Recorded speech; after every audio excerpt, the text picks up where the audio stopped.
feels like, what the fuck? Okay. Well, welcome to Don't Eat the, what was it? Don't Eat the Cashier. Don't Eat the Cashier. It, the, I, I think I'm drawn to these games nowadays. I am going to be, I am going to be doing, more. I'm gonna go back and do like the options I did choose for the Freak Circus and see if there's anything different, because I know there's like secret little things here and there. But yeah, what? Okay. As I will choose a them. Pronouns are they them. Choose your body type.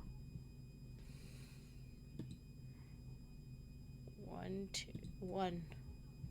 You have body type 1. Okay. What's your name? Oh, I don't know. Your name is Lore. Sometimes I really wonder, how did I end up here? Not that I dreamed of a cashier. Oh wait, sorry. Okay. Let me hold on a minute, because I am afraid for what this is about to turn into. Actually, I don't have water. I have some ice. Alrighty.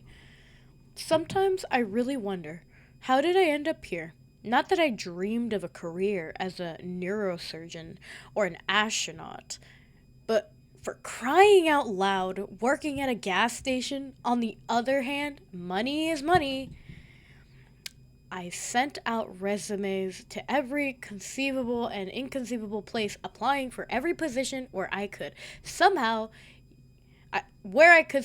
use my degree in art. Oh, I love art. This is going great already. 0 response.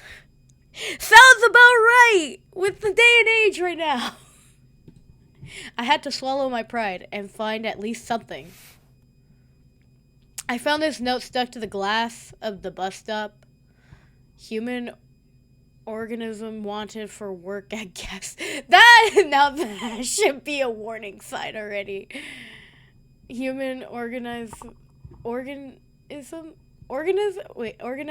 wanted for work at gas station. Duties include selling food for mouth, silence, and obedience. Okay, so it is organism. That is so fucking weird. Silence and obedience, household tasks. Obey those who are more ancient. Friendly team offers, new and old faces or friends. Long and different life, consumption of nourishment, juicy juices, trips to human places. Food for mouth? Seriously? This guy's got a style of his own. Apparently the manager is just an eccentric dude, or is this their new marketing tactic to grab attention?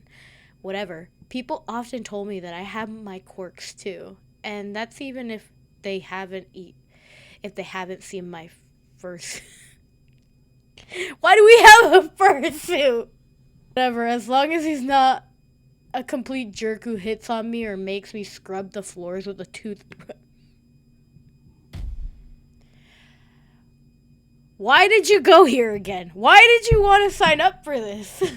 You could have chose anything else but this. It was already a warning with the paper. What is that?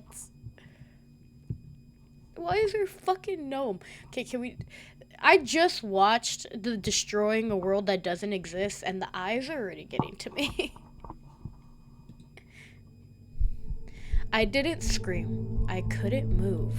My brain feverishly tried to find any category for this in its database. Hallucination, psychosis, too many energy drinks, a typical middle manager. The monster from my nightmare stirred. Its tentacles crept closer towards the counter. My God. The creature made a sound, not with a mouth. It had none. The sound emanated from deep within its bulk, hollow, profound body shaking. Bob. Out of everything, your name is Bob. Greetings, organism. I am Bob, the indescribable and terrifying consumer of worlds. But you, grain of sand, may call me Manager Bob. No. This isn't real. I'm dreaming. I need to wake up. You will sell food for mouse and obey me, for I am ancient. Memorize the rules of this establishment for my patients as limited as the salary I offer you. I can't take this seriously. Rule number 1. You sell, no matter what, chicken food for the mouth. Gremlin fuel noodles. Gremlin food noodles made from cursed souls. Lottery tickets for extra limb raffles. Discount rot. Ritual foul. Everything must be sold. He points directly at me with the creepy, slimy tentacle. Every miserable unit of currency brings me closer to my triumphant exit from this pitiful hole. I pinch myself, but didn't wake up. Of course, you're awake! You are awake! Do you not see this? Okay, you know what? Whatever. Rule number 2. Be polite to customers. Ignore bald spots in werewolf fur and watch out for drafts when ectoplasmic energetic entities are in the store. What is existential dread or hair of the dead is not accepted. Many of them come here just to chat because they are idle and purposeful organisms. Your task is to make them part with their currency anyways. It is also your duty to heal organisms if they are injured using special kits if they die. Oh, with special kits. If they die, they can't give away currency. Werewolves, ectoplasmic entities, and what the hell are you anyways? Hold back, excuse me, dear sir. You seem to have mentioned werewolves. Werewolves!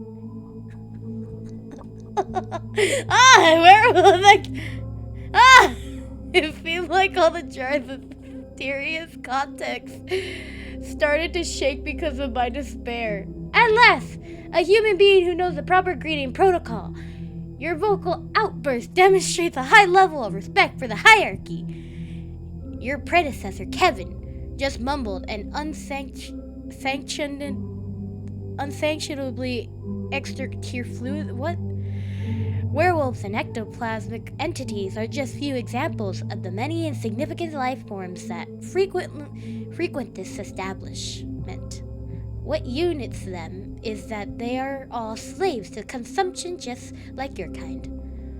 As for my nature, I am immediate supervisor and the guarantor of your future financial prosperity. I'm at a gas station for monsters. I got a job with... I don't even know how to say that. It's just funny. For minimum wages. This is all you need to know. That really is all I need to know. I fear any more knowledge is going to drive me insane. For the first time, something resembles approval flickered across Bob's many-eyed face. A rare and unexpected display of grains of wisdom that have not yet left the human species. Embrace your ignorance and let it become your shield and a direct path to the status of the human employee of the month. Okay, and what does the human employee of the month get? A cash bonus of 25 cents! What the fuck? How much am I getting paid here? A cent? I understand that you humans are already extremely excited about this, but that's not all. You will also have access to the elite manager restroom for one full work cycle. Are you serious? What if I'm on my period? During its use, there are only a 7% chance that you will be transported to a dimension of endless pain, suffering, and unimaginable torment. Thanks. More stuff I need to worry about. How much stuff do I need to do? Truly generous. he suddenly placed the jar in front of me on the counter. And the last rule. Remember, organism. This tip container must be filled with money by the end of your wake cycle. If the bottom of the jar is visible, you will be clean in sanitary rooms with this object in the dimension of absolute horrors and suffering for 2,510 years. I couldn't take my eyes off the fork, the potential tool of my eternal servitude at this moment, my mind fully composed. Yes, I was hired by a multi-eyed cosmic architect squid. Yes, my client will be non-human. Yes, yes, I'm being threatened with a fork and eternal toilet cleaning. What the fuck is this game? How could anyone clean anything with a fork? The same will happen if you ever think of escaping before the end of your work contract. My ocular sensorium perceives the subtlest matters. It will detect you in any corner of this pitiful planetary sphere. Crap, I'm stuck here. I am in a trap. Do you understand, organism? Yes, sir. Why not 2,511? Orson, do you dare to use sarcasm? You greatly overestimate your significance, single-brained creature. I warn you, one more joke like this, and the duration of your possible punishment will increase by another millennium, and the prong will disappear from the fork. He gurgles I can't say that. For a while before finally concluding the briefing. Goodbye, organism. Good luck in your currency acquisition and button pressing. Yes, I think I get. No. Wait, could you show me how to exactly do I press the button, points at the button on the vending machine? Yes, I think I handled this perfectly. Adequate. Your willingness to fulfill your work duty deserves my emotional approval. Human entity, you are acceptable. If you expect a monetary reward instead of my emotional one, you need to immediately reconsider your moral compass. Greed is a highly commended trait for a human organism. This concludes the briefing. You'll show a tendency towards excessive vocalism, so I'll give you a warning. Do not raise your voice at visitors unless they like it. And no more inappropriate jokes. I didn't say anything inappropriate. He didn't turn around as a human would. This tentacle simply shifted his entire mass in another direction with a soft gurgling sound as he waddled across the Elonium. Finally, he left me alone. The silence at the gas station was broken by the hum of refrigerators containing juicy juices and the buzzing of the neon lamp above my head. I stood in the same spot as if rooted to the ground. My breath returned to me in a sharp, uneven gasp. My hands were shaking. The tip jar, which I needed to fill to avoid end up in a dimension of ancient horrors, stood proudly on the corner. Okay, so what just happened? Option 1. I've gone insane. That's the most logical conclusion. Prolonged stress from my job hunting, malnourishment, nerves, anxiety, and disturbed sleep schedule. My brain just malfunctioned. Yeah, mine did too. I don't think I processed any of that, and I'm worried. Yes, that's it. I'm gonna wake up on my couch in my dingy rented apartment. I pinch myself again, and nothing. I scanned the room once more. It smelled of gasoline and old coffee. It was still absurdly real. And that meant everything he said. It was all true. Werewolves, vampires, tips, the fork. A hysterical mix of laughter and a scream of terror welled up in my throat, but I held it back because I needed to get through this. I needed to.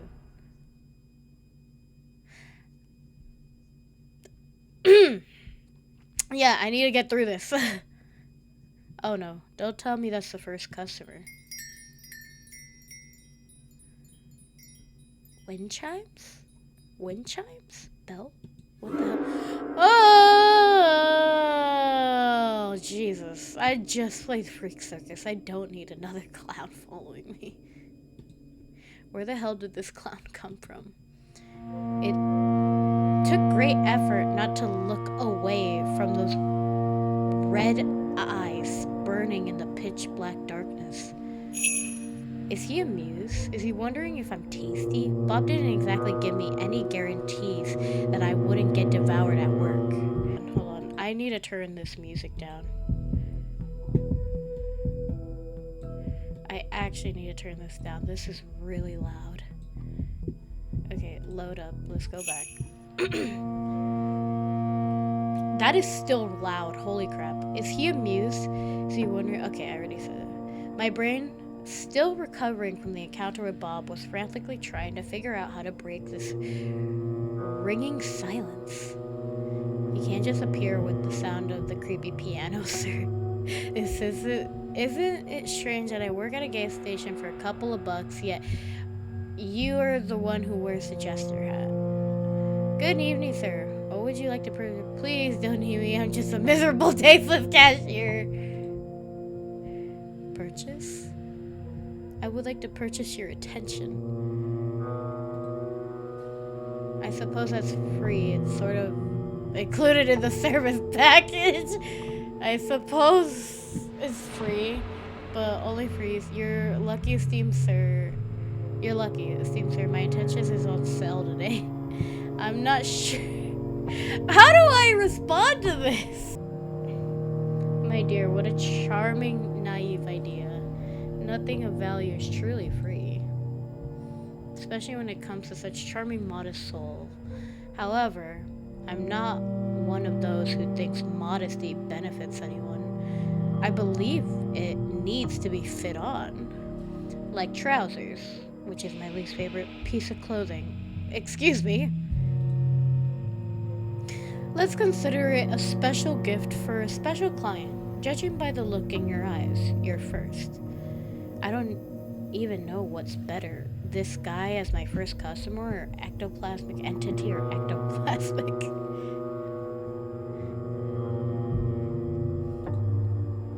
My god, another crazy person with a strange way of speaking. And it seems he's in the mood for a chat. So, what is a beautiful, charming soul like you doing in such a dreadful, dirty island of misfortune?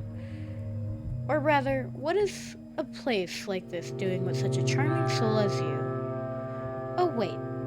Where are my manners? I suppose I must introduce myself. I have many names, most of which are not fit to be spoken in the company of a lovely, noble soul. The nicest I've heard is the Mad King.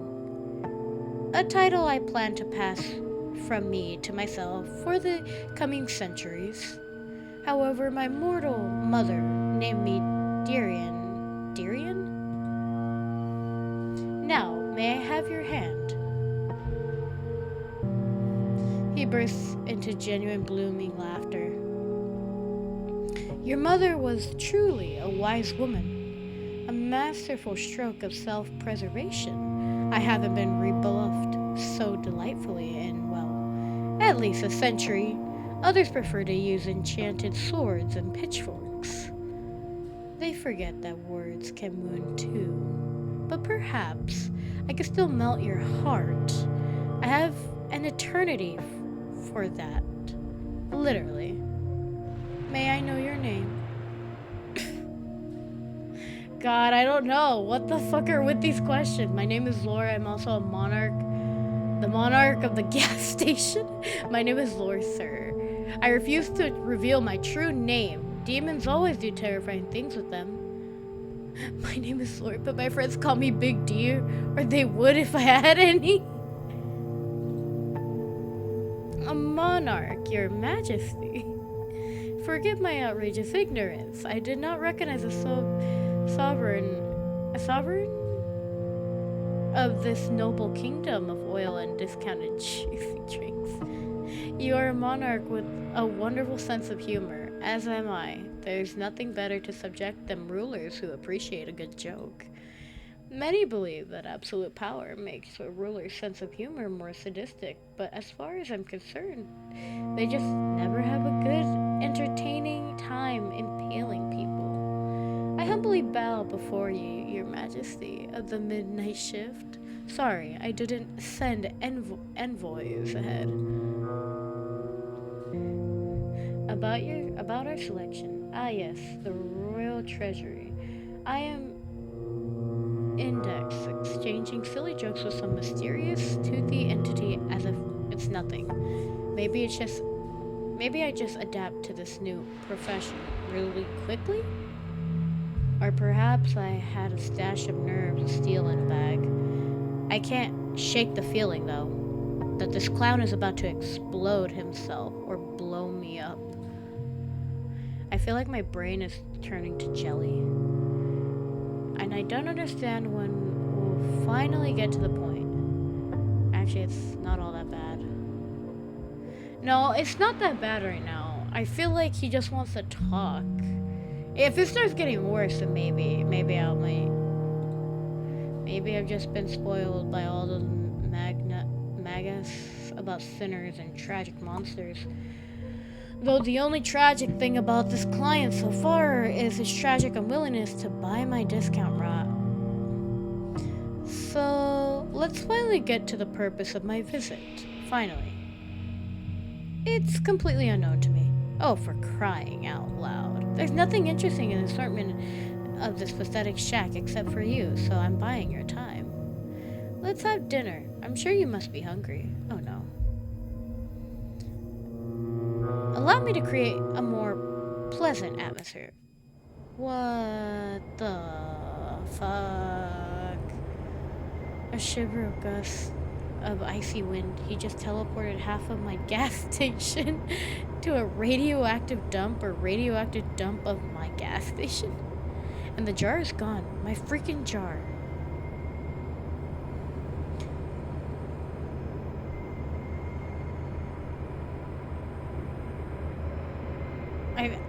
I feel like if we continue to talk, it's gonna get worse.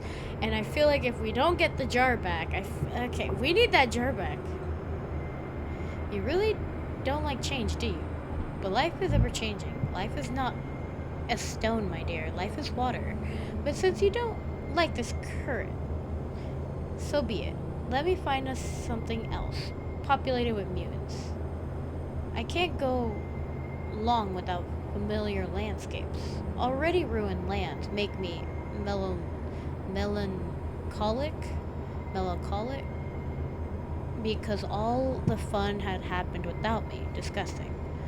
Allow me. This is something seemingly less radioactive. Amazing. I haven't thrown up yet. I feel like I've been flushed twice through the interdimensional toilet. I cleaned my throat. It seems like I'm sitting at a table. Much better, wouldn't you agree? Couldn't be better.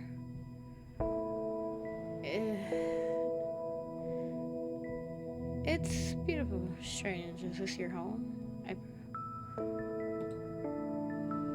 Words of a true poet, lore. My two favorite categories, strange and beautiful. This place is much more than a home. It's my cage, and my greatest canvas for creativity.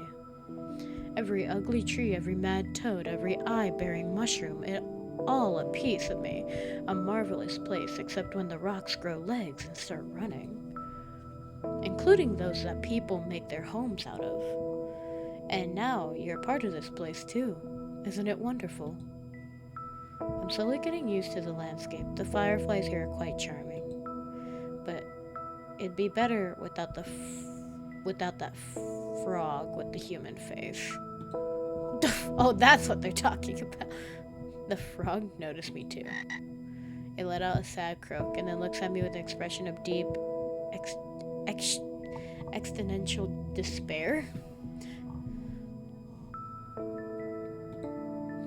It seems to notice my discomfort anyways.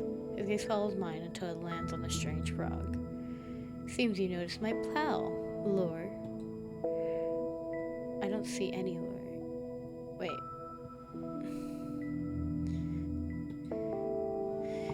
That's lore. Wait, what? That's Lori?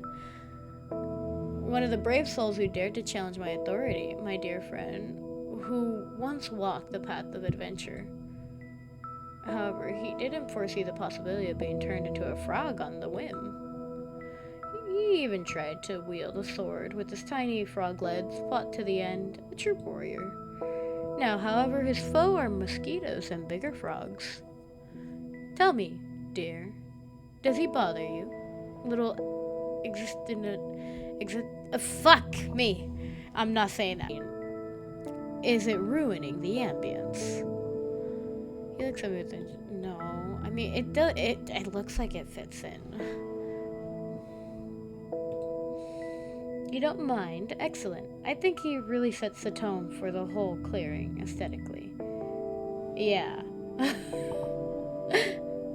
A living monument of the consequence of poor life choices.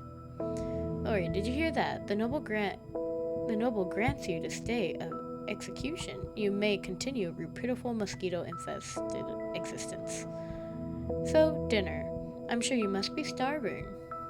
Traveling between realities must be exhausting. This looks strange, but it smells delicious. Meat with honey, and next to the meat a purple soup, probably made from a less fortunate cashier. Whether the food is poisoned or not, if I refuse, His Highness might turn me into a frog too.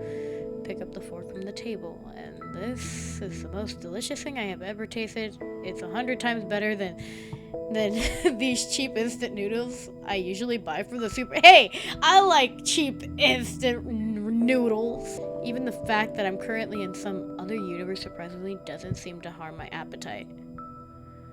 It seems you enjoy your cuisine. My chef has always managed to cook well, on those occasions when I notice it. I assure you, you won't regret this dinner, at least not for the first half hour after the meal. Oh boy. Yes, thank you, you're very kind. This is the best purple goo in my miserable life as a miserable cashier. Why are you doing all this? The dinner, the teleport, all of that. Thank you for the food on my plate. Yeah, actually, yeah. Why? What's a delicious, pointless question? Deliciously pointless question, even by my standards. I do it because I can. I do it because the alternate of crushing, gray, predictable boredom. Boredom. I brought you here, Laura, because for the first time in a very long time, you're not boring. Because you fear me less than my subjects do, and you can hold a meaningful alibi questionable conversation, unlike my subjects. Believe me, when your interlocutor mind is as sturdy as wet paper, all the joy from conversation quickly evaporates. Maybe it's because you keep turning non-meaningful chewing on the mysterious source meat. Best not to delve into this. I poke at the food with my fork and watch the peculiar scenery from the corner of my eye. A silence hangs between us that might even be called cozy, where I under heavy... A silence hangs between us that might even be called cozy, where I'm under heavy narcotics. What's your favorite animal? Don't ask silly questions. Return to eating.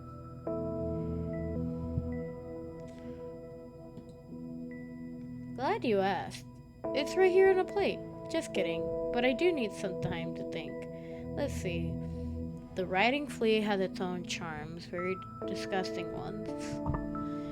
Carnivorous butterflies are beautiful, but they're dumb and noisy. And as we know, only what's empty inside makes a noise. Or that's in my head. Or what's in my head. It's always ringing. I think it's a dog. It loves its owner with all its heart, whether they're a saint or a serial killer, and doesn't notice the difference. It lives in constant, joyful state of blissful ignorance and misplaced enthusiasm. A creature that finds endless joy in the utterless meaningless. It's truly inspiring. Dogs are the jesters of the animal world, and I adore them for it. Especially the small, wrinkly one. And what about you? Cats. Oh my god!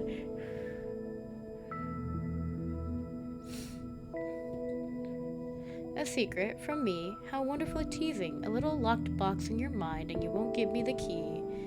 Well, keep it. I won't peek. It'll make the guessing game more interesting. I return to my meal, and just as I chew another bite, I hear His Highness' voice. By the way, how does the meat taste? Is the human flesh tender? Why did I think it was human in the first place, too? We are eating somebody. We are eating the last person that was here. They are dead on the ground. They're probably looking at us from hell or heaven. Probably like, what the fuck are you doing? Or freezes halfway.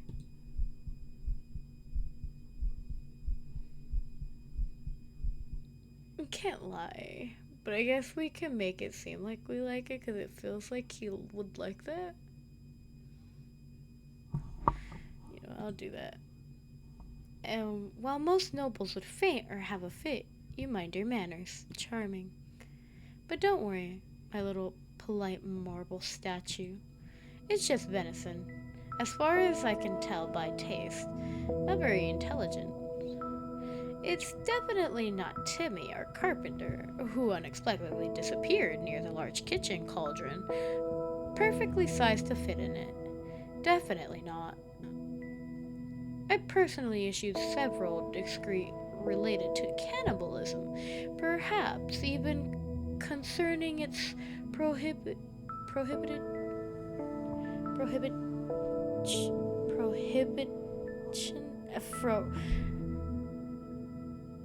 besides the point. I really have visitors, and I'd like to tell you about the other interesting guests. After all, the most fascinating thing I can share with you. For a place where mushrooms with eyes glow, it can be incredibly dull here. Shadows in the clearing thicken and stir. They detach from the Nosh tree, rising up from the ground. It's black ink and spreading across the walls. Dancing and intertwining, they prepare to perform at their master's whim. Behold, this incredible crooked castle, my dear, crooked at the point of the absurdity. Sadly, in reality, its curves look far more aesthetic, but gives the creators some leeway of expressiveness. Many brave and not so bright souls have tried to conquer this terrifying, dark, eerie, crooked castle, so many that it became even more crooked. You see, the dreadful monster living there never liked being distracted from its important duties. Whoa. Terribly important duties. Like having a long, deep conversation with its own reflection or contacting recipes with raisins. What a terrifying monster. So far, the scariest thing in this story is the presence of raisins. Yes, you do understand. They are a real horror, aren't they? Tiny, shriveled bits of deception. They pretend to be sweet, but then they are just made to ruin. They ruin lovely cookies, ruin family photos. They have no place in civilized society. Oh, how I understand them. The monster was a tyrant, a menace. He sowed chaos and disorder, mostly on purpose. He had countless opportunities for creativity and wasn't afraid to use them. He made some people believe they were pigeons and others that they were grains. He wouldn't allow his best servants to have windows, fearing that the moon and both suns would get invoiced and want to take them away. And he demanded they seal the gap in the door well. Disagree. But behold, why does this look a lot okay, I'm not gonna but behold, a ray of light in the dark kingdom, the first hero, Sir Lori, the the righteous in all his clanging, self-important glory. He took a knee to rest briefly because the weight of his righteousness was bad for the health of his poor back. Following rumors, following rumors spread by the same monsters, he fought his way through the monster's royal subjects too. By the way, where did he even find them? Most of my subjects are too busy contemplating the color of suspenders, or their suspenders, or laminating their fate. I cherish them in their imperfection. It doesn't matter. They were probably the most restless of them. Even stories need minions. In any case, our hero descended into the grotto of despair, the grotto of tentacles. Imagine the most sinister name you can conjure. The dreadful, imperfect human body. The worst affliction is having them in your kidneys. What a joy. What a joy that now I can choose how many I have. I prefer a negative number. But let's not get sidetracked into the grotto of kidney stones. Our hero descends to retrieve an artifact capable of defeating the Monster King. The ring of incredible power, a bit sloppy crafted, but I assure you it looks more aesthetic in real life. However, the brave knight didn't know that the incredible power of the ring lay in its 440. The incredible thing about this ring was it was incredibly stupidly and stupidity and uselessness. The realization that he had spent weeks of his life on the divinely heavy paperweight, and the sudden crushing thought that he would have become a baker instead of a hero just to get some sleep. Well, it broke his poor noble mind. Not that this mind was ever intended for serious burdens. So the knight perished. But then along came Elmer Eagle Eye. They say he earned his nickname by escaping from an enemy fortress. On the third day his captivity, he noticed that his prison cell was lacking the fourth wall. An anchor of legendary skill who tried to kill me with a precise shot consistently during breakfast, while bathing, at balls, during sleep, and even while I was devising a plan to get rid of him. The audacity. I hated just killing them. Turning them into madmen is much more fun. And I bestowed a little curse upon the elf as well. I made it so that every time he drew his bowstring, he'd hear the most annoying melody to his ears. Elmer was a terrible racist. He hated dwarves, so naturally the melody became a national anthem for the dwarves, played in the loop by a bagpipe orchestra. The pure rage it provoked derailed his aim every time. Eventually, he stormed the castle, dropped his bow, and begged for a job at my court in exchange for changing the song to anything else. He was desperate, and I was a villain. Everything aligned incredibly well. Now he's my royal huntsman. The dwarf march is replaced with a lively elven sea shoddy, and let no one dare accuse me of being callous and heartless. Now he has a salary, good food, clothing, entertainment, and full guarantee of non-dismemberment. You missed the opportunity to change his dwarf.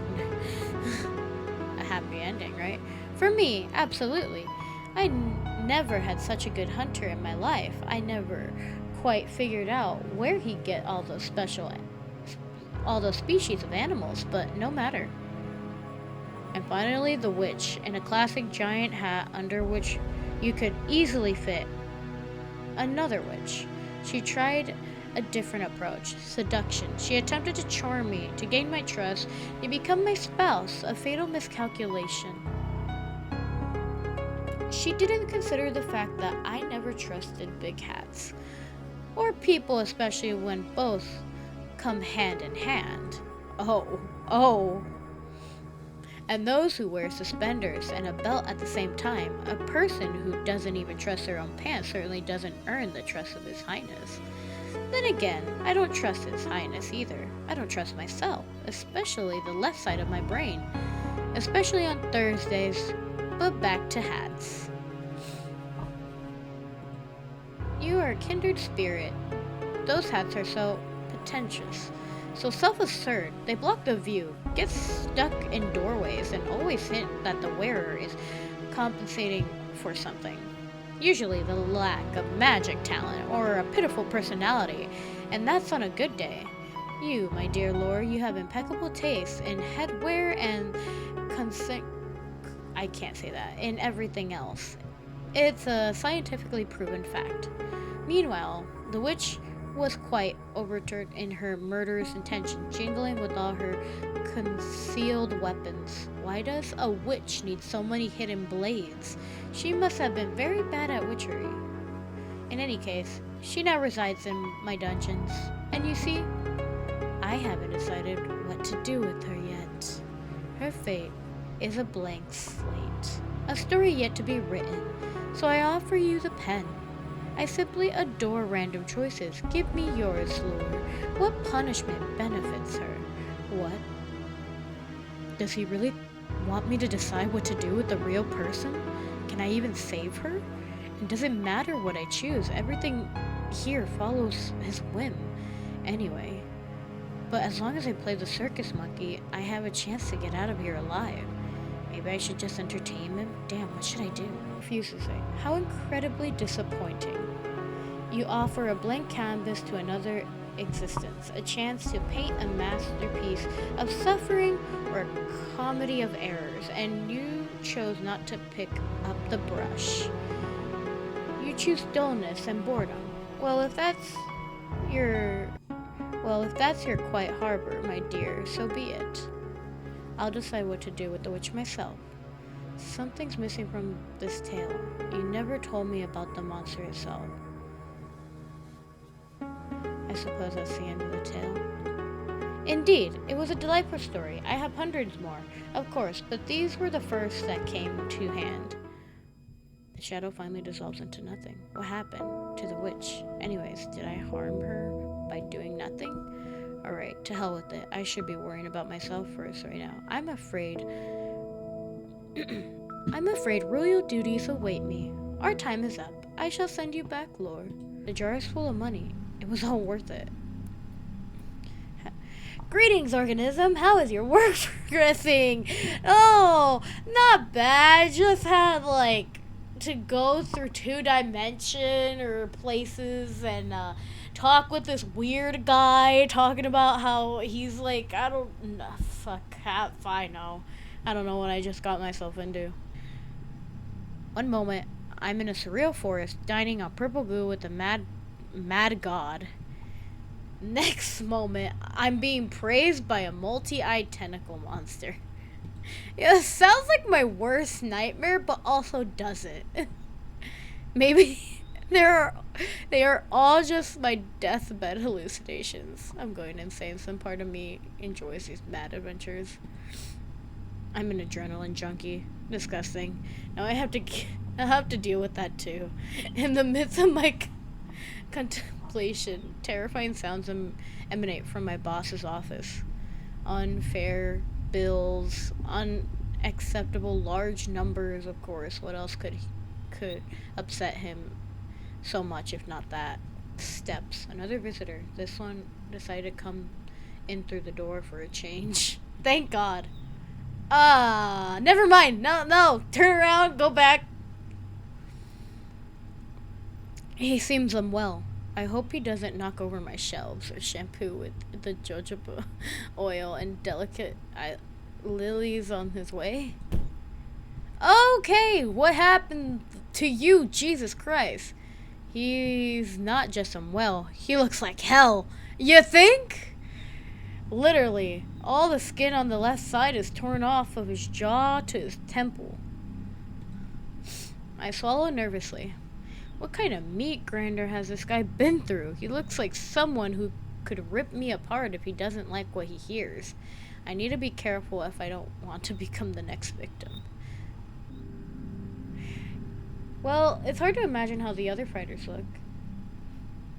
He lets out a gurgling, graspy laugh. You don't want to know what the other fighters look like. Honestly, I really don't want to know.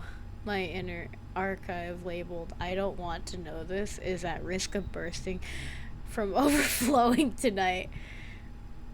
Words clearly come to him with great difficulty, which is probably not surprising for a man without half a face.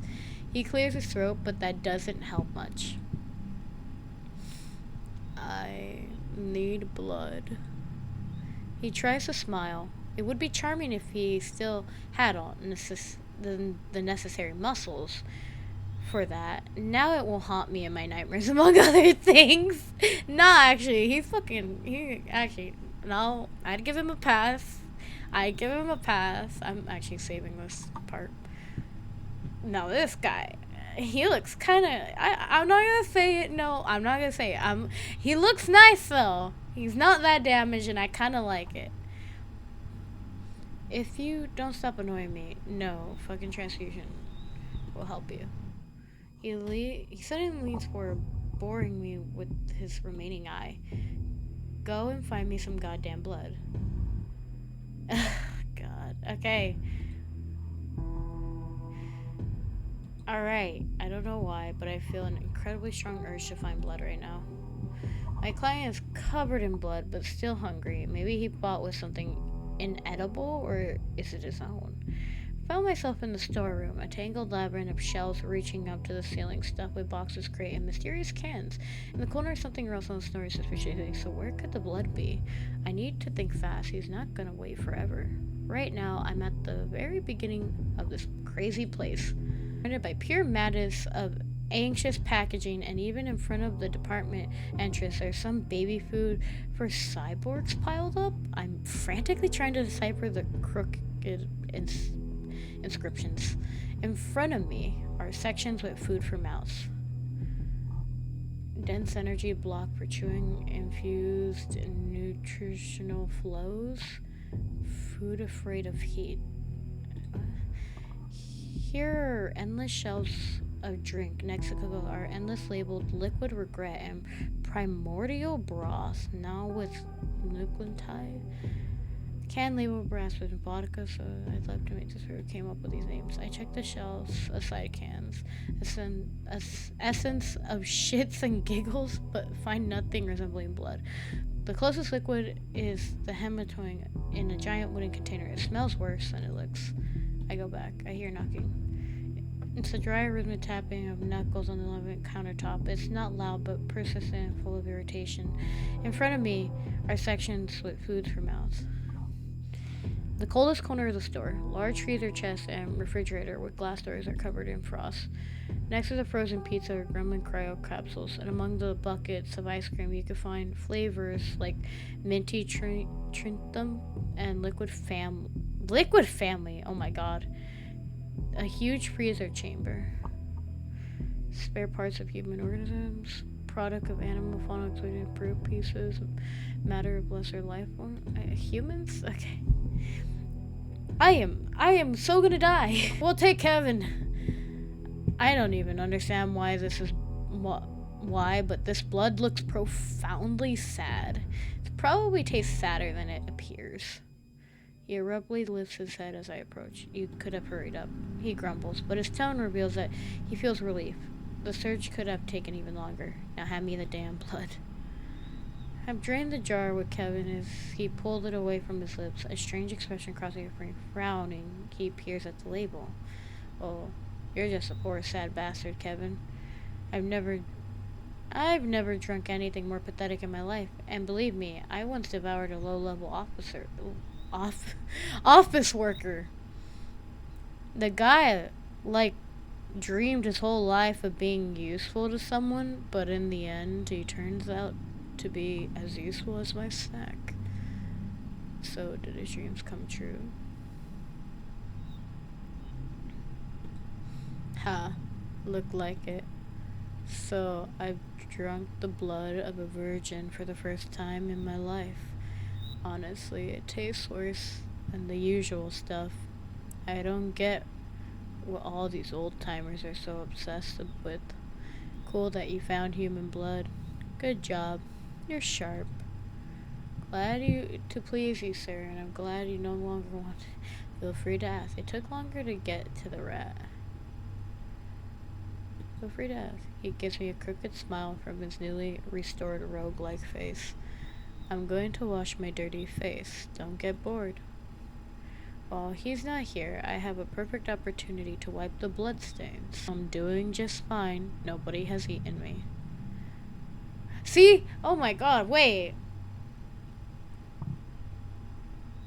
Blood. He likes blood. Human blood specifically. What could it be? Could it be a vampire? But do vampires heal like that? He looks so much fresher with the second half of his face, although his expression still resembles that of a conspicuated owl. I'll just stand here for a while, okay? Take a little break. Besides, there's nobody here with you right now. And just so you know, I will try to contact the werewolves. I'll take your head and crush it like a walnut. I'm David, by the way. A vampire, as you may have already guessed. Okay, so he is a vampire. Okay, lore. I knew a lore once. They used to trade kidneys in Vincent Beach. They were a good one until they got packed up. He tried to provoke me, deliberately sharing the dirty details of his life to see how uncomfortable I can get. No kidneys for you. I suppose I'm also selling some kidneys now. Yes, exactly 10. A catalog? Do you seriously have a catalog? He leans forward, genuinely intrigued, peering into the catalog. Gremlin kidney, is that a delicacy? Why does it say both delicacy and fuel and animal venom? Because it's universal product, want some? I don't know. I really don't know. I do. Look like I found my best customer for today. Now I have a vampire here, and he's regenerating. Wonderful. The main thing is not accidentally blurt out something wrong. I need to be friendly. Are there days in this? Because this is pretty long. Are you sure you're a vampire, not a chupacabra? They drink blood too. Since when do vampires wear leather jackets? Don't you guys... No, don't give me that crap, because I know vampires sometimes wear leather jackets. Ruffles? What the hell is that? I'm no Ruffles. What even is that? Some French insult? His expression is as if I suggested he wear a maid outfit. He'll defend that worn leather monstrosity at the cost of his life. That's obvious.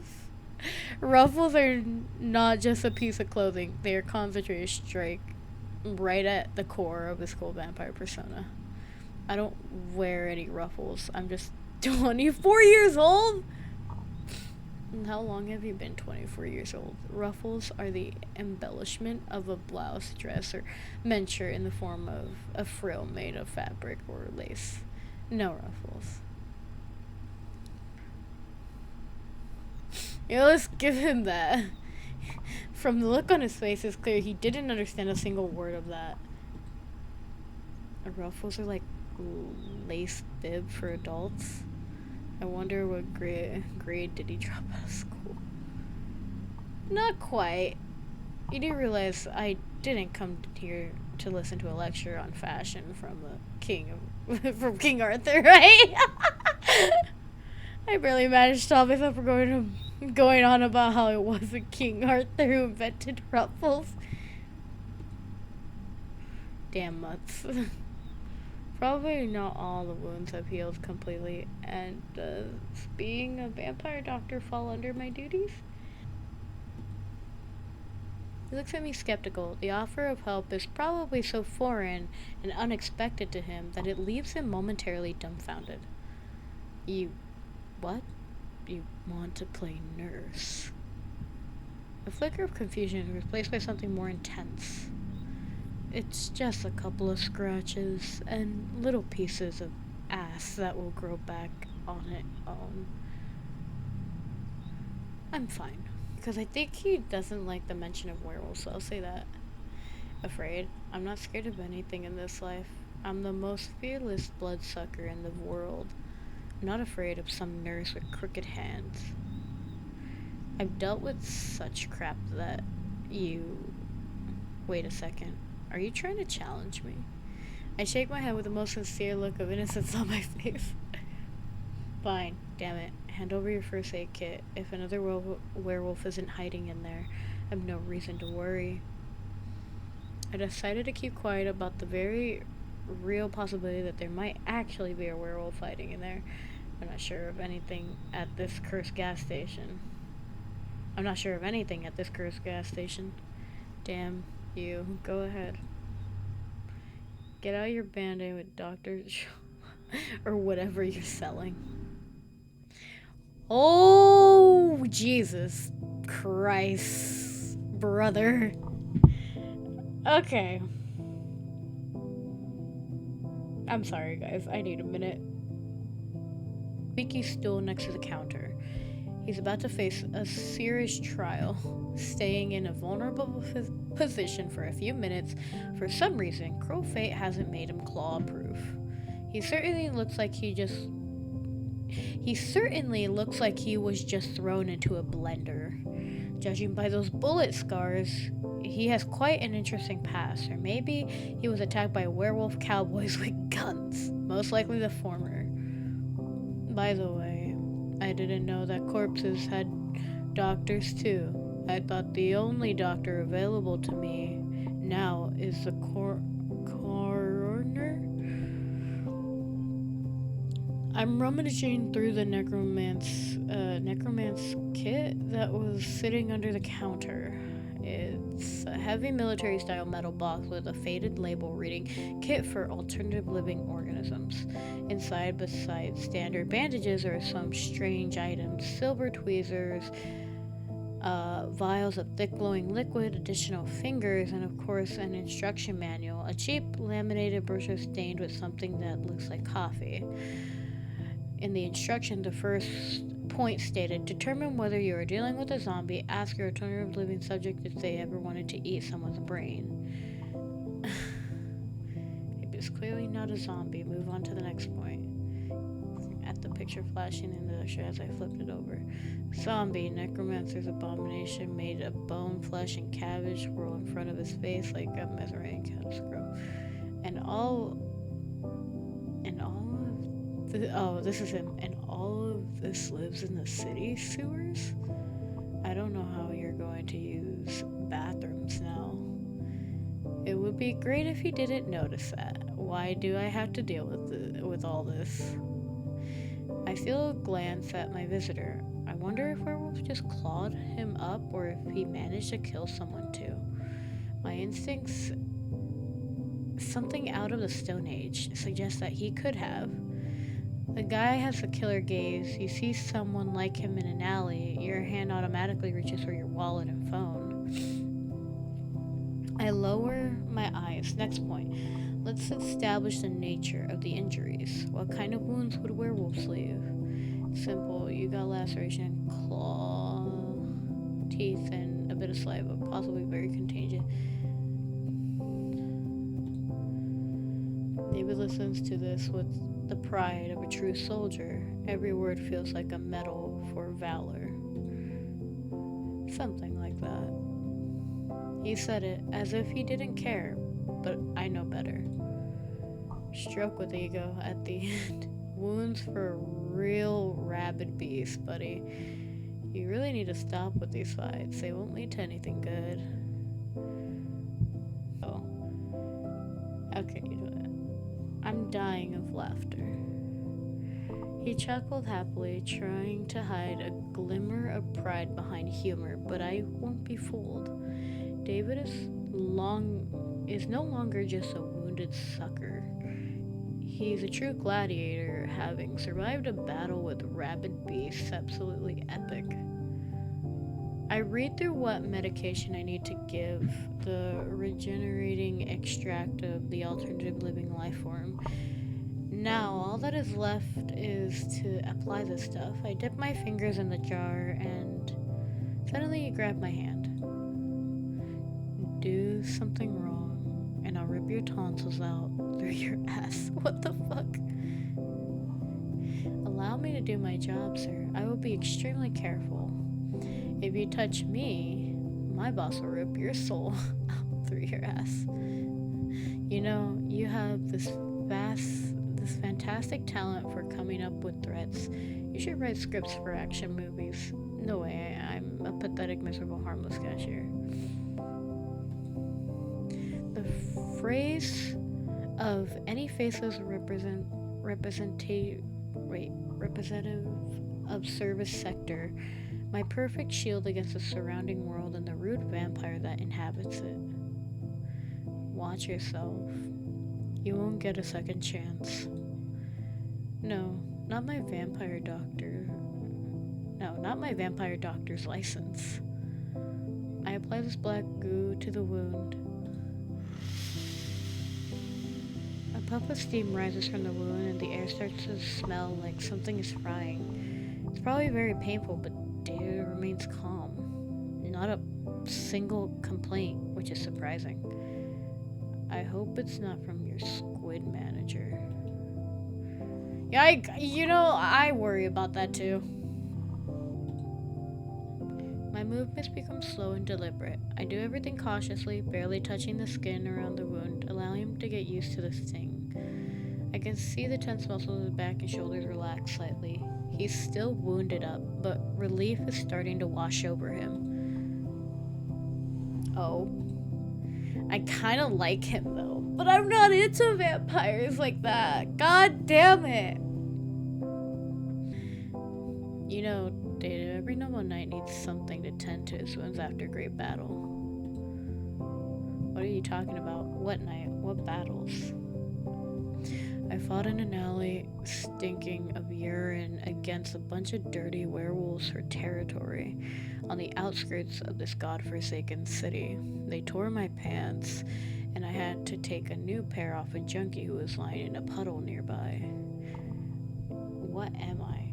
A knight of what? The knight of torn pants? As long as they're not stained, well, you get it.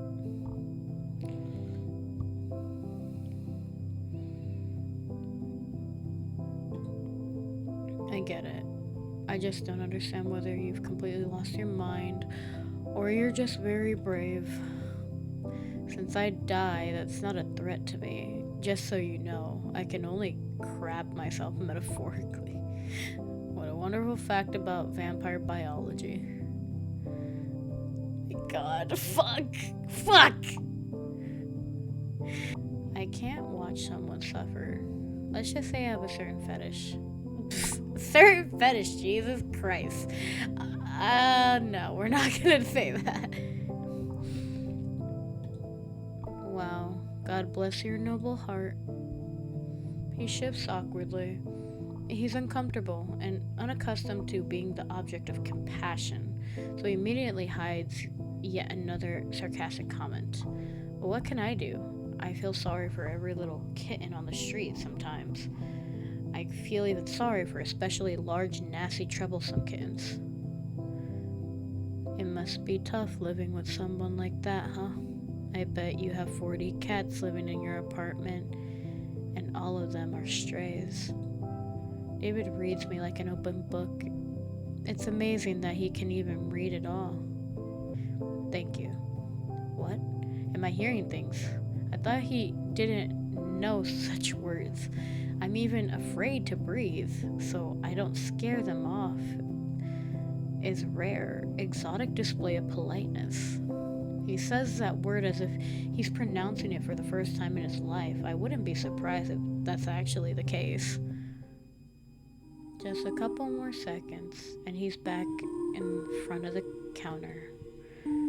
So the client is fed, clean, and healed, and yet he's still here, not putting any money on the counter, and the tip jar is lacking. I look at him. He is supposed to be full of energy, but instead he looks lost. David is in deep thought, in the dark, gloomy little place that occupies his mind. The seemingly simple question stumps him. David frowns and looks past me for a while before responding. Yeah, you can do something. Huh? I'm curious about one thing. I haven't talked to a regular human in a long time. I wonder by regular human, does he mean my extremely natural essence? I'm no vampire, werewolf, or thieving gnome. Or does he mean my lack of criminal record and absence of drug or alcohol dependency? Or maybe he's looking for the perspective of an ordinary worker, a worker class person, a grey collar. Does your face always look that funny when you're thinking about something? I don't even get a chance to respond to his jab before he follows up. Let's conduct an experiment. Suppose you're now a free vampire, able to go wherever you want, do whatever you want. Where would you go? David looks at me expectantly.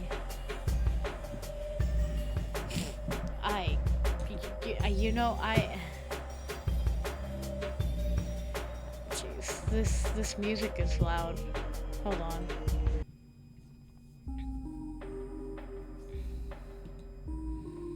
Excellent. He leans in closer, and suddenly, he hears a wolf howling.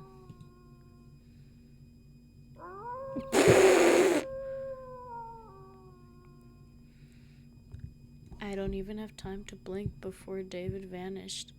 Now he's a little bat hiding behind the counter. Listen, don't say anything about me. Sit tight and behave, or you'll feel incredibly shitty. Trust me, if you rat me out to that mutt, I'll find a way to get out and twist your head off. You're bad. Werewolf. A werewolf is about to come here now. Oh, fuck no. You can get the fuck out. You can get the fuck out. Go. The creature steps inside. Holy crap. Good evening, chef. A low rumble, bass, surprisingly calm and friendly. Fuck me.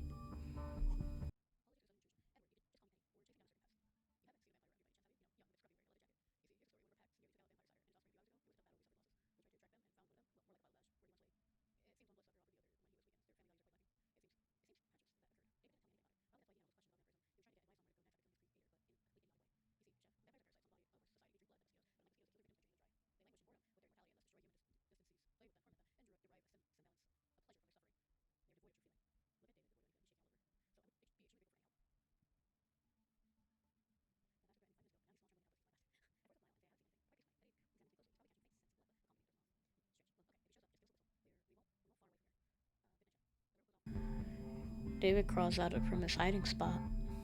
You could have turned me in. He stares into my eyes as if trying to peer into my soul and understand what it's made of.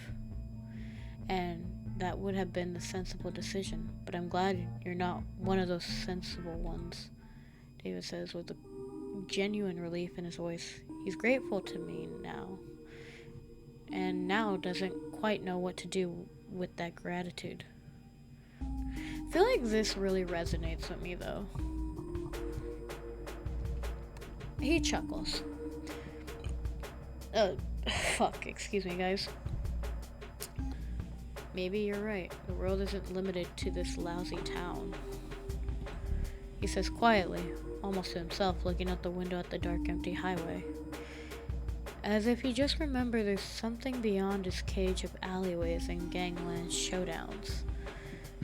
Here, for future adventures. says goodbye and leaves. The gas station sinks into absolute silence. Well, that was quite an interesting encounter. I really could have turned him in, but I didn't want to. On gravel outside. Oops. Jesus Christ. How long is this? Okay, you know, I'm gonna go. Hold on. Let me take a break real quick. I will be right back. I am back. I had to eat. I got some Hershey. I got a whole Hershey bar right here for this gameplay specifically. I just was watching some fucking reels. Not reels. Whatever on fucking... on Instagram. Holy shit. I don't think I've ever laughed that much before. I don't even know what to say. Eat one of my Hershey.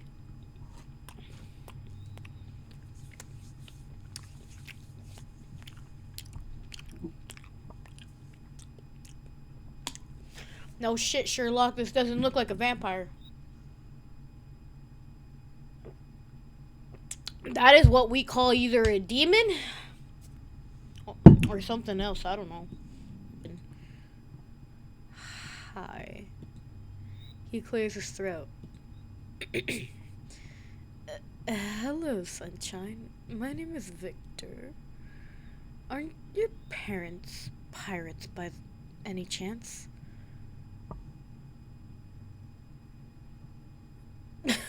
Aren't your parents farmers by any chance?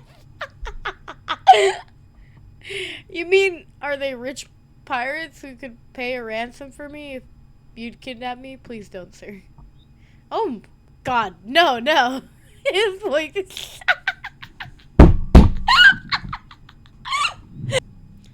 No, not at all. I was trying to flirt. Just to kidnap me. You're not a notorious kidnapper of cashiers. He sighs in relief. I'm sorry. I'm trying to look less threatening next time. Is it because my horns are too sharp? Your horns are perfect, man. I like them. His face is burning. Victor takes another deep breath. Frantic breath. His stomach is growling so horribly. I hope the guy is okay. Is it really that bad? I mean, my flirting technique really that terrible? It could have been better. So you're saying there's a chance? Thank you. I'm still learning. So I'm not that bad. It wasn't completely disgusting. So you're saying there's a okay. His hooves tap a rhythm on the floor. Alright. It could have been better. I can deal with that. That is constructive criticism. Maybe the problem was the presentation or the pirates. Pirates are cool, right? Everyone loves pirates. Wait, no, don't answer that. I'm talking too much again. He coughs shyly and mumbles something to himself. Then he shifts his gaze back to me. Actually, I'm here to acquire... He doesn't get to finish. We have a visitor. She stands next to the counter, clicking her mandibles impatiently. 2 packs of raspy, a pack of... I don't know if this game will force me to try and remember stuff. Let me rate this. So, Screaming Chief. My throat, Jesus. Fairy Fingers. Interesting few things. Okay. By the way, your gas attendant is a real sweetheart. It's frightening to imagine what my invisible colleague looks like. He hasn't even bothered to say hello. And hurry up, I need to rush. I have a lot of work awaiting for me. On the lady, and though we... and I thought we had something special. Oh, he's an incubus. That's what he is. Apparently, the failed Casanova decided to try his luck on a new victim. Wow, you seem so busy and cool, ma'am. And you must have a very wonderful job. She starts clicking her mandibles energetically, producing a buzzing sound that vaguely resembles laughter.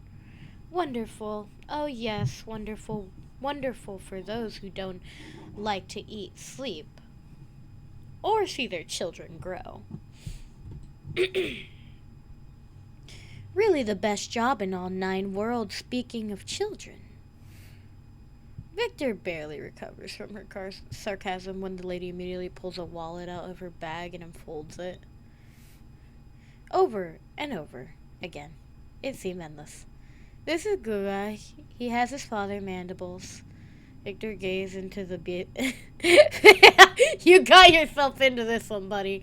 Victor gazed into the abyss, and the abyss gazes back, revealing baby pictures. The seduction attempt has failed again.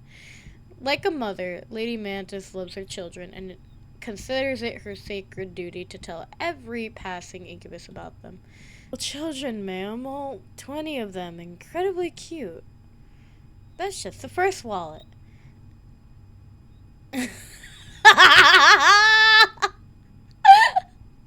No, I'll help him. Oh, I gotta be carried away. I really am in a hurry. Here, your money, darling.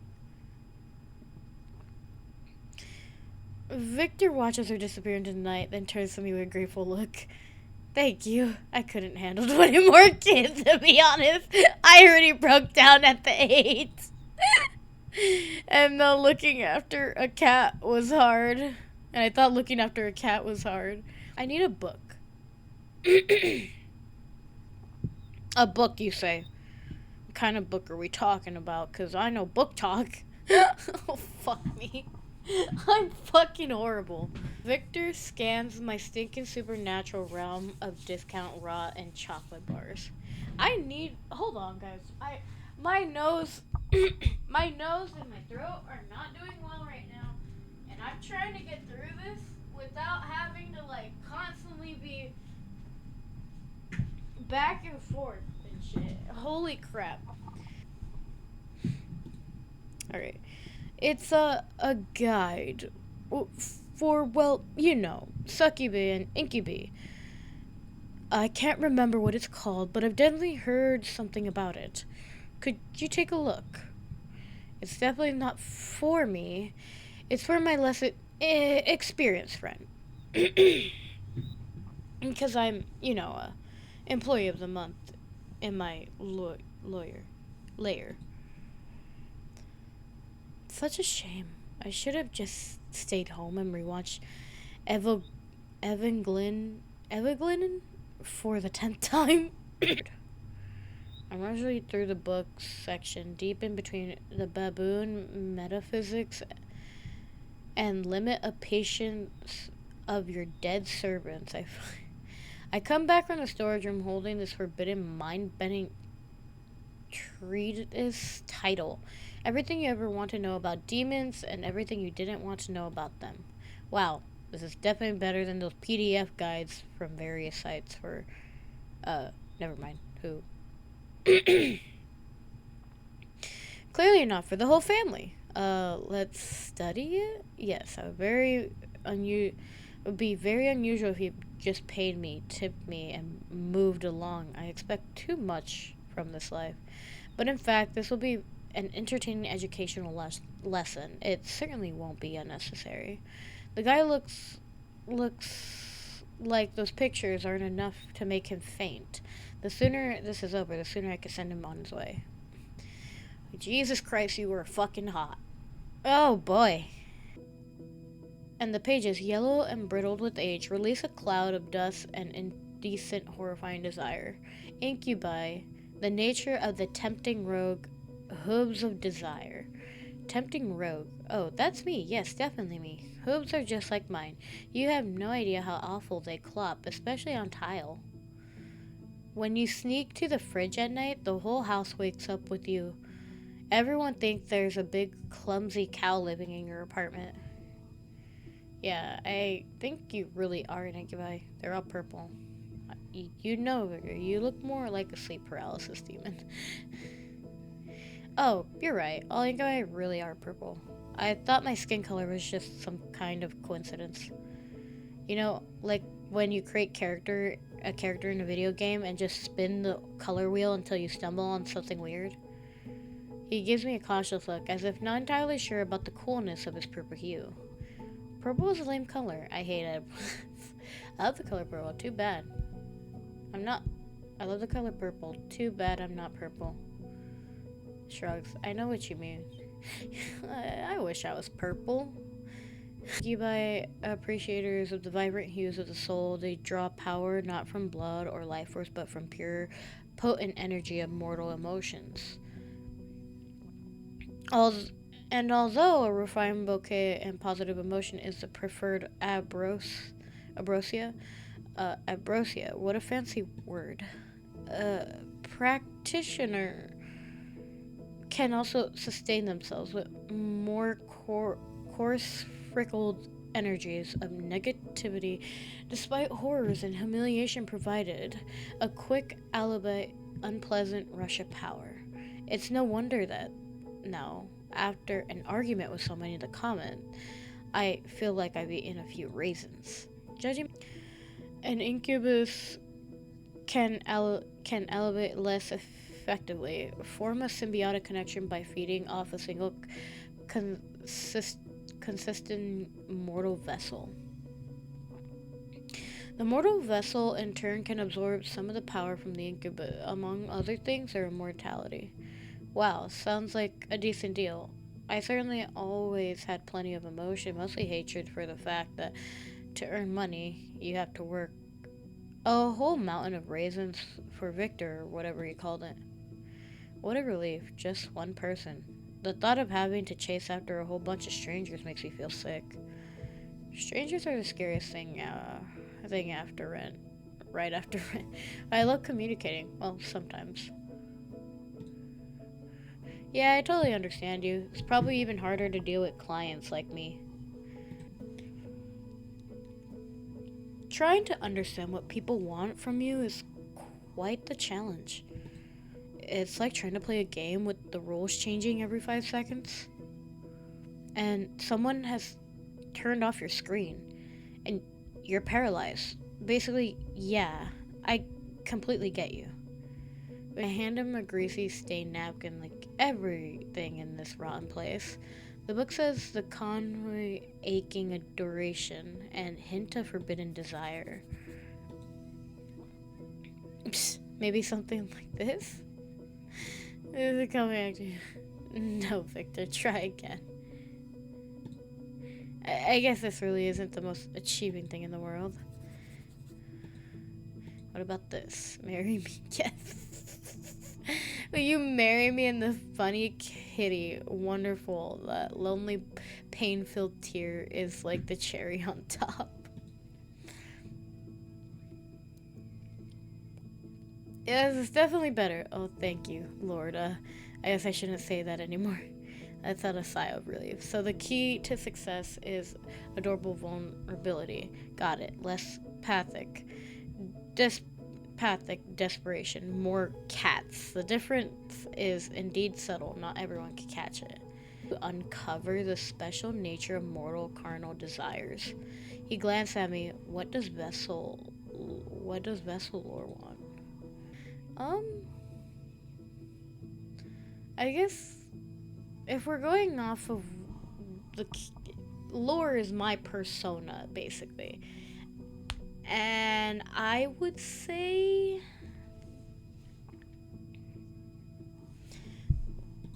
this. Oh, great. And pizza, right? His eyes is genuine sympathy, and his understanding of every delicate string of my unfortunate lonely soul. That's honestly quite a simple desire. I think if the criteria for the second person on the couch aren't too strict, I could easily help. Though sometimes I commit too loudly on what's happening on the screen. I hope that's not too much of a problem. Sometimes you can't just help but make a stupid comment 10, 20 in 5 minutes, especially when you know some fact about the movie. We continue to study the Villainous Seduction Manual. The art of verbal seduction and slippery flattery, labeled as key to treasure chests of the heart, and flattery is described as a powerful aphrodisiac for the ego. It's also very dramatic, but the main idea is quite simple. Say nice things, don't say unpleasant things. This is definitely outdated. If I tell someone that his eyes are double gateways to the champ's LSE, I'll definitely get sprayed with pepper. You have very elegant ear shape. No, you. Do I? Thank you. They're very nimble now. But there's no instructions for when somebody compliments you back. Probably don't blush, and that's something I didn't manage. He takes a deep breath, gathering his courage for another compliment. For a while, he tries to find some foothold to latch onto, but he can't seem to find the words. You are a very multi-fractured person. You combine so much. I don't know how exactly to describe it. He lets out a quiet chuckle. But I like that you're so unpredictable. A lot of stress, of course, but it's incredibly fun. Now my unpredictability is a source of stress for someone else. How wonderful. He smiles gently in response. Despite everything, he starts to relax. He's probably beginning to feel more comfortable around me. Victor lifts his gaze to me. Play along with me, please. Just like we met. Beautiful mortal soul, I have appeared to you in half dreams so many times, but I finally decide to find you in reality. I won't let you go so easily again. Even though the words aren't the most elegant, there's something supernatural about them. I still begin to feel pull. A shiver run down my spine.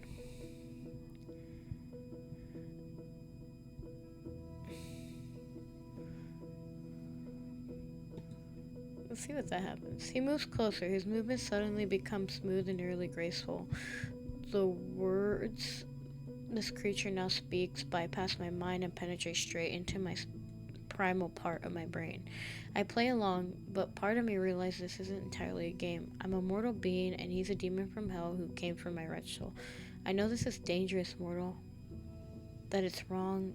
It's forbidden fruit, but doesn't that make it all the sweeter? Ow. Damn it, my leg just cramped. Resonate home abruptly cuts off. We're back in that little glass station. Sorry, I couldn't hold that seductive pose for more than 10 minutes, but it seems like we're doing pretty well, right? What even was that thing? He flipped through the traces a bit longer before letting out a sigh. He claps his way to the counter. Well, to be honest, I didn't really understand much. Those chapters are so strange. He lets out a quiet chuckle. But you know what? It was great. I haven't had this much fun in a while. I think I even ate properly. Finally, positive energy. I mean, thanks for the lunch. I'm not sure if I need to pay for that too, but I'll leave some money just in case. His tail twitches awkwardly. I haven't really interacted with people since college killed my will to live. It felt strange not to feel like such an idiot around someone. Thank you very much.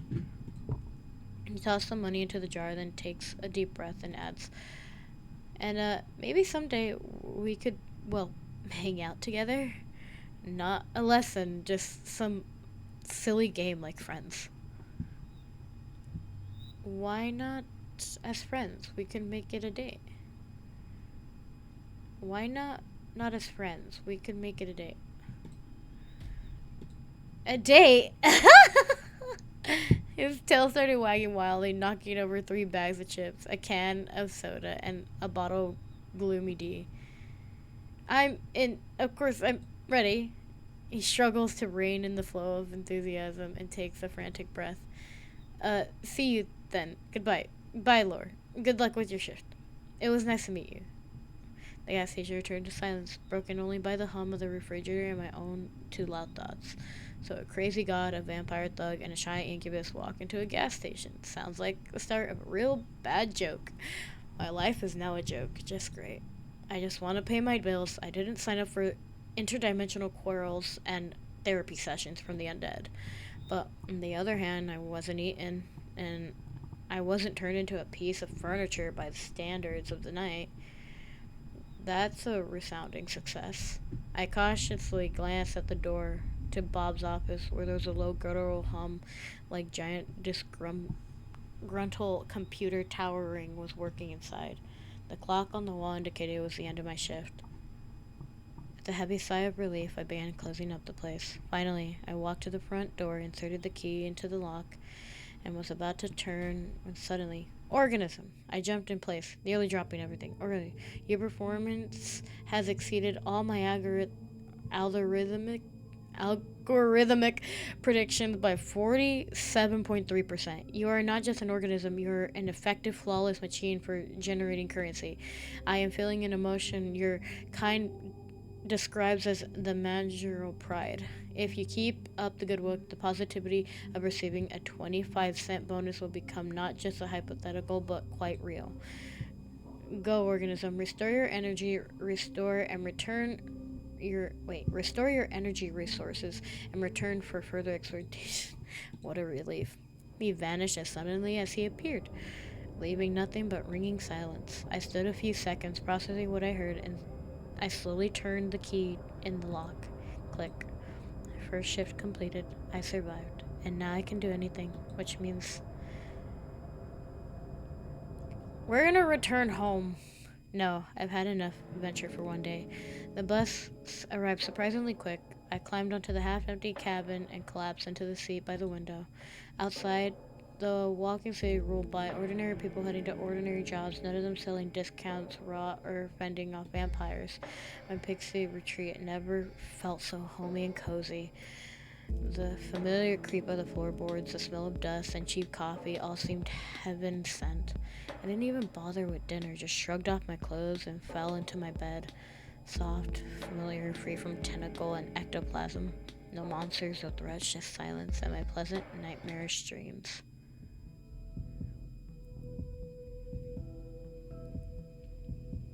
Damn.